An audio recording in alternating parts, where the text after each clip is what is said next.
दिल्ली शराब घोटाले से जुड़ी दो बड़ी खबरें आई हैं। ये दोनों खबरें आपको बताऊंगी।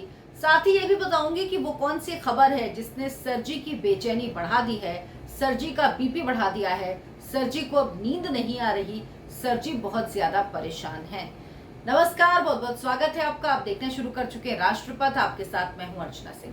आपसे गुजारिश है, मेरे इस चैनल को सब्सक्राइब जरूर कर लीजिए, बात को ज्यादा से ज्यादा लोगों तक पहुंचाइए, चैनल को आगे बढ़ाने में मदद कीजिए।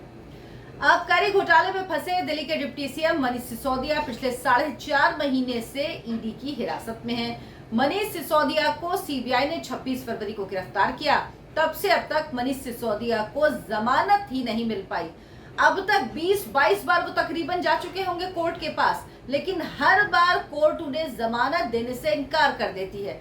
उसके बावजूद भी सरजी अलापते रहते हैं राग की आबकारी घोटाला तो कोई है ही नहीं, ये तो हुआ ही नहीं, मनीष सिसोदिया को फंसाया जा रहा है, हमारी सरकार से डरते हैं मोदी जी। अनाप शनाप जो सरजी बोलते हैं वो ही वो बोल रहे हैं अब भी। लेकिन अब सरजी के चहेते मनीष सिसोदिया जमानत की गुहार लेकर सुप्रीम कोर्ट गए हैं। सुप्रीम कोर्ट ने सीबीआई और ईडी को नोटिस जारी किया है और 28 जुलाई तक जवाब दाखिल करने के लिए कहा है। 28 जुलाई को ही सुप्रीम कोर्ट इस मामले में फिर से सुनवाई करेगी। इससे पहले दिल्ली हाई कोर्ट ने मनीष सिसोदिया की जमानत याचिकाएं खारिज कर दी थी। कोर्ट ने उनके खिलाफ लगे आरोपों को गंभीर माना और जमानत देने से इनकार कर दिया था। अब बात शराब घोटाले से जुड़ी दूसरी खबर की, जिससे सरजी सबसे ज्यादा परेशान हैं। इस खबर ने केजरीवाल साहब यानी हमारे सरजी का बीपी बढ़ा दिया। शराब घोटाला मामले में दिनेश अरोड़ा ईडी की हिरासत में है और ईडी ने दिनेश अरोड़ा को राउज एवेन्यू कोर्ट में पेश किया। राउज एवेन्यू कोर्ट ने ईडी की दलीलें सुनने के बाद दिनेश अरोड़ा की 6 दिन की ईडी की हिरासत बढ़ा दी है, यानी 6 दिन की ईडी की हिरासत में दिनेश अरोड़ा को भेज दिया। ईडी ने शराब घोटाले में छानबीन तेज कर दी है। राउज एवेन्यू कोर्ट को ईडी ने बताया कि वो दिनेश अरोड़ा के बयानों के आधार पर दिल्ली एनसीआर की अलग अलग जगहों पर छापेमारी कर रही है। अरोड़ा ने 2 करोड़ 2 लाख रुपए की रिश्वत ली है। कई महत्वपूर्ण तथ्य उससे पता लगे हैं। कई व्यक्तियों के नामों का खुलासा भी हुआ, यानी बहुत महत्वपूर्ण जानकारियां ईडी दिनेश अरोड़ा से जुटा पा रही है। और अरोड़ा के बयानों के आधार पर ही दिल्ली और एनसीआर में अलग अलग जगहों पर तलाशी अभियान चलाया जा रहा है, छापेमारी की गई।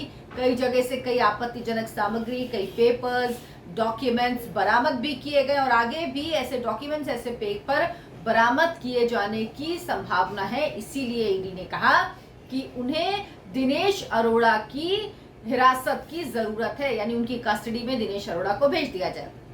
दिनेश अरोड़ा शराब घोटाले का वो आरोपी जिसे सीबीआई ने सरकारी गवाह बनाया था, ये ईडी की अभी हिरासत में है। लेकिन सीबीआई ने जो मामला दर्ज किया शराब घोटाले का, उसमें उसने इसे सरकारी गवाह बना लिया। सरकारी गवाह बनने की बात कही, उसके बाद कोर्ट ने भी स्वीकार कर लिया, उसके बाद सरकारी गवाह बन गया और कोर्ट ने इसके बाद दिनेश अरोड़ा को सीबीआई ने जो हिरासत में लिए थे उसे जमानत दे दी। लेकिन इसके बाद जो हुआ वो बहुत कम होता है। ईडी ने दिनेश अरोड़ा को गिरफ्तार कर लिया और रिमांड में लेने का आधार दिया कि अरोड़ा जांच में सहयोग नहीं कर रहा। दिनेश अरोड़ा सिसोदिया, मनीष सिसोदिया का करीबी है। सोचिए, ऐसा बहुत कम होता है कि अगर एक एजेंसी, मानिए सीबीआई ने किसी मामले में सरकारी गवाह बनाया तो ईडी उस मामले में हिरासत में ले उसी मामले में, या ईडी ने सरकारी गवाह बन गया तो उसके बाद सीबीआई हिरासत में ले। बहुत रेयर केस में ऐसा होता है, लेकिन दिनेश अरोड़ा के केस में ऐसा हुआ है। यानी दिनेश अरोड़ा ने कुछ महत्वपूर्ण बातें बताई हैं। खबर ये भी है, यानी मुसीबत जो है वो सरजी की सबसे ज्यादा बढ़ने वाली है। जिस तरह से ईडी अब दिनेश अरोड़ा से पूछताछ कर रही है, उससे पूछताछ के आधार पर छापेमारी कर रही है, कई महत्वपूर्ण डॉक्यूमेंट्स मिले हैं, कई लोगों से और पूछताछ की है। तो इसके बाद सिर्फ सरजी नहीं बल्कि उनके जो बड़बोले हैं राज्यसभा सांसद आजकल नजर नहीं आ रहे हैं, आजकल कम बोल रहे हैं क्योंकि उनको पता उनका नंबर जल्दी आने वाला है। वो संजय सिंह, जिन्होंने ईडी की चार्जशीट में उनका 5 बार नाम था लेकिन एक बार गलती से छप गया तो उसके लिए उन्होंने कितना बवाल किया था, वो संजय सिंह भी नपने वाले हैं, फंसने वाले हैं, जेल जाने वाले, उनका पर भी खतरा बढ़ने वाला है। और ये बात सरजी को सबसे ज्यादा परेशान करी। उन्हें पता है कि खतरा उनकी तरफ बहुत तेजी से बढ़ रहा है। सिसोदिया को सुप्रीम कोर्ट से जमानत मिलेगी जब 28 जुलाई को उनकी सुनवाई होगी, बहुत मुश्किल लगता है, क्योंकि शराब घोटाले में मनीष सिसोदिया पर गंभीर आरोप है। सिम कार्ड बदलने से लेकर, तमाम फोन तोड़ने से लेकर, शराब नीति में कुछ लोगों को फायदा पहुंचाने के लिए जिस तरह से नियमों में बदलाव किए गए, रिश्वत का लेन देन हुआ, इन सब में सिसोदिया का नाम शामिल है। और हाई कोर्ट ने तो मनीष सिसोदिया को किंगपिन तक कह दिया था इस मामले में। और सुप्रीम कोर्ट के जस्टिस संजीव खन्ना, जस्टिस बेला त्रिवेदी, जस्टिस उज्ज्वला मुइया की बेंच ने सुनवाई की है इस मामले की।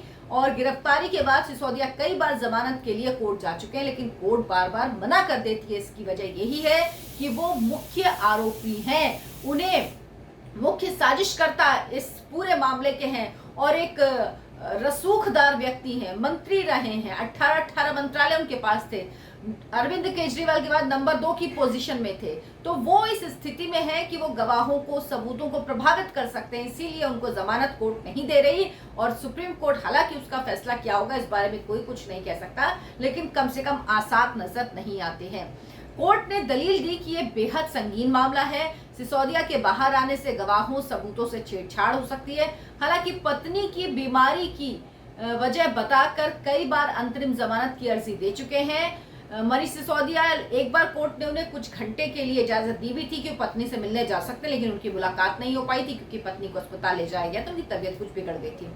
हाई कोर्ट ने 23 मई को मनीष सिसोदिया को जमानत देने से इनकार किया। उसके बाद 3 जुलाई को फिर वो हाई कोर्ट गए, रिव्यू पिटीशन दाखिल की, लेकिन फिर से हाई कोर्ट ने उनकी जमानत अर्जी खारिज कर दी।